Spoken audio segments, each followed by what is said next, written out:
안녕하세요. 저는 지드라고 하고 안드로메다 은하라고 불리는 장소에 있는 한 행성에서 왔어요. 전 고등학생인데 만약 행성 하나가 없어지면 태양계의 완벽한 조화가 어떻게 될지 알아내야 하는 숙제가 있거든요. 그래서 여러분의 행성 중 하나를 이 광선총으로 날려버리고 태양계가 어떻게 변화하는지 추적하려고 해요. 걱정 마세요. 다시 제자리로 돌려놓을 테니까요. 자, 한번 해보죠. 태양에서 가장 가까운 행성부터 시작할게요. 수성이죠? 너무 작아서 하마터면 못 맞출 뻔했어요. 자, 쏠게요. 수성이 사라졌어요. 지구는 어때요? 태양계에는 변화가 없네요. 그럴 줄 알았어요. 다 중력과 관련이 있거든요. 질량을 가진 모든 물체는 인력이 있어 다른 물체들을 끌어당겨요. 질량이 클수록 인력이 커지죠. 수성은 태양계에서 가장 작은 행성이기 때문에 우주 입장에서는 그리 크지 않아요. 두 번째 중요한 요인은 물체 사이의 거리예요. 8천만 킬로미터 떨어진 곳에 있는 수성은 지구에서 멀리 떨어져 있기 때문에 그 둘 사이의 중력은 그다지 강하지 않죠. 좋아요. 그럼 수성은 다시 넣고 다음은 금성이에요. 태양계에서 가장 뜨거운 행성이죠. 여기서 하루는 거의 지구의 117일과 같아요. 이번에는 파란색 버튼을 사용해 볼게요. 보셨나요? 그냥 얼어서 산산조각 났어요. 그리고 이번에도 별다른 변화는 없네요. 여러분한테만 빼고요. 지구인들의 밤하늘에 두 번째로 밝게 빛나는 물체를 잃어버렸어요. 물론 달 다음으로 두 번째죠. 그래서 금성을 저녁별이라고 부르는 것 같아요. 해가 진 후 예전보다 훨씬 어두워질 것 같네요.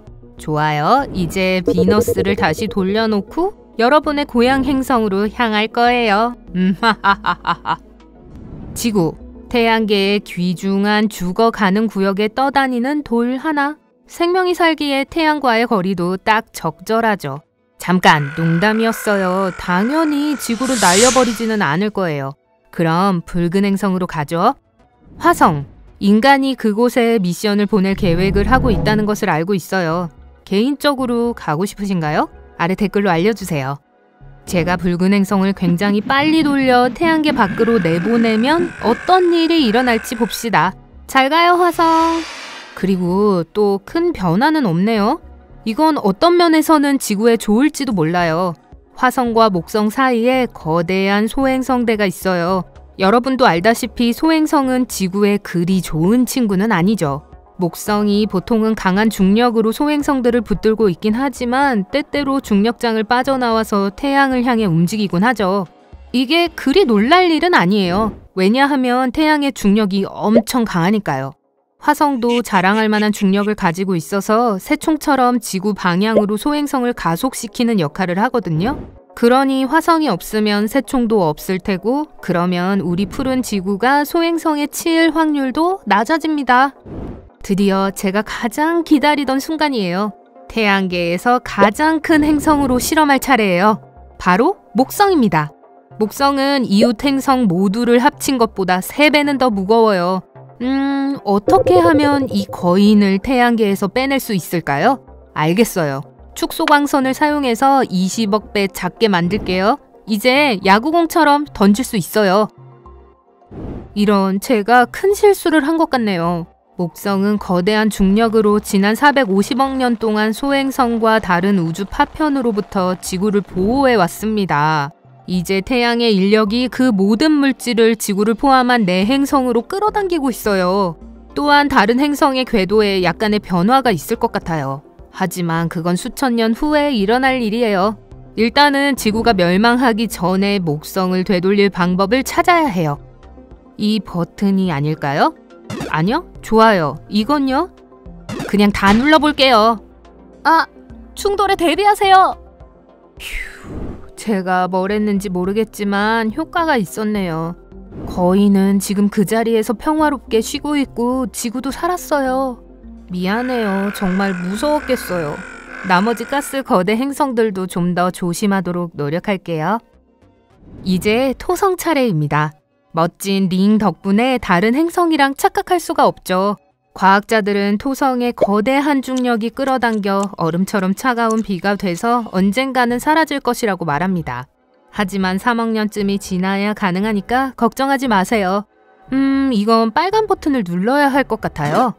짠! 사라졌어요. 태양계에서 두 번째로 큰 거대한 행성이 사라졌으니 아무 일도 없을 수 없겠죠. 목성과 천왕성을 보세요. 궤도가 약간 바뀌었어요. 그 외에 다른 행성에는 어떤 변화도 보이지 않네요. 토성은 다른 행성에 영향을 주기에는 너무 머니까요. 좋아요. 목성을 없앴을 때 같은 위험을 또 겪고 싶지는 않네요. 천왕성은 거대하죠? 태양계에서 세 번째로 큰 행성이니까요. 저는 이 초강력 우주 올가미를 던져서 천왕성을 치워버려야겠어요. 아시겠죠? 자, 이제 천왕성을 태양계에서 빼낼게요. 그리고 아직까지는 별일 없네요. 토성과 같은 이유인 것 같아요. 천왕성은 4개의 내행성에서 너무 멀리 떨어져 있어서 없다 해도 그들에게 전혀 영향을 미치지 않는 것 같아요. 하지만 외행성들 사이는 약간 망가졌다는 걸 알 수 있네요. 아, 마지막 행성에 도착했네요. 여러분이 명왕성 팬이 아니라면요. 미안하지만 전 나사의 기준에 따를 거라서 오늘 여러분의 행복한 이웃 행성들로 하는 실험에서 명왕성은 제외할 거예요.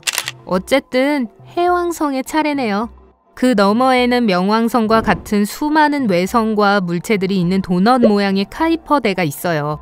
해왕성은 태양계에 너무 바깥쪽에 있어서 그냥 차버렸어요. 우와, 카이퍼대 좀 봐요. 난리 났네요. 안정성을 유지해주던 해왕성의 중력이 없으니까 공전 궤도가 교차하고 천체들이 서로 충돌하고 있어요. 이거 보세요. 명왕성의 궤도도 지금 이상해졌어요. 해왕성이 명왕성도 거의 통제하고 있었네요. 하지만 지구에선 너무 멀리 떨어져 있어서 어떤 식으로든 영향을 주지는 않네요. 그래도 전 작은 명왕성에게 아무 일도 일어나지 않기를 바래요. 그러니 8번째 행성을 원래 있던 곳으로 되돌려 놓을게요. 하지만 아직 이 실험을 끝낼 순 없어요. 지구 생명체에 정말 영향을 줄 수 있는 것을 찾아야 해요. 태양은 분명한 답이지만 태양이 사라지면 혼란이 너무 크고 돌이킬 수 없을 거기 때문에 태양은 그대로 둘게요. 하지만 달은 어떨까요? 저는 항상 달을 스위스 치즈로 만들어 한입 베어 무는 비밀스러운 꿈을 꿨죠. 때가 됐어요. 냠! 아, 어떡해요? 방금 지구의 자전축에 무슨 일이 일어난 거죠? 너무 기울어져 버렸어요. 예전보다 훨씬 더요. 저 아래 날씨도 거칠어졌어요. 더 이상 계절이 없고 새로운 빙하기가 다가오고 있어요. 조수가 예전보다 훨씬 낮아졌네요. 그리고 지구는 더 빨리 회전하기 시작하나요? 네, 지금은 지구의 자전 속도를 늦출 수 있는 달의 인력이 더 이상 없기 때문에 하루가 6시간에서 12시간밖에 지속되지 않네요. 더 이상 월식이나 일식을 볼 수도 없고요. 밤하늘에는 수십억 개의 별과 금성만이 있어서 밤이 너무 어두워요. 이 중 어느 것도 지구상의 생명체가 살기에 좋은 것 같지 않으니 달을 치즈에서 원래 상태로 바꿔서 제자리에 돌려놓을게요. 태양계의 복잡한 행성들 중에서 목성의 실종만이 지구에 큰 문제가 될 것 같네요. 그래서 저는 사람들이 말하는 것이 사실이라고 생각해요. 태양계는 정말 섬세하고 조화롭게 균형 잡혀 있네요. 여러분, 오늘 새로운 것을 배웠다면 이 영상에 좋아요를 누르고 친구와 공유하세요. 여기 여러분이 좋아할 만한 영상이 많답니다. 왼쪽 혹은 오른쪽 비디오를 클릭하세요. 그리고 밝은 면과 함께 하세요.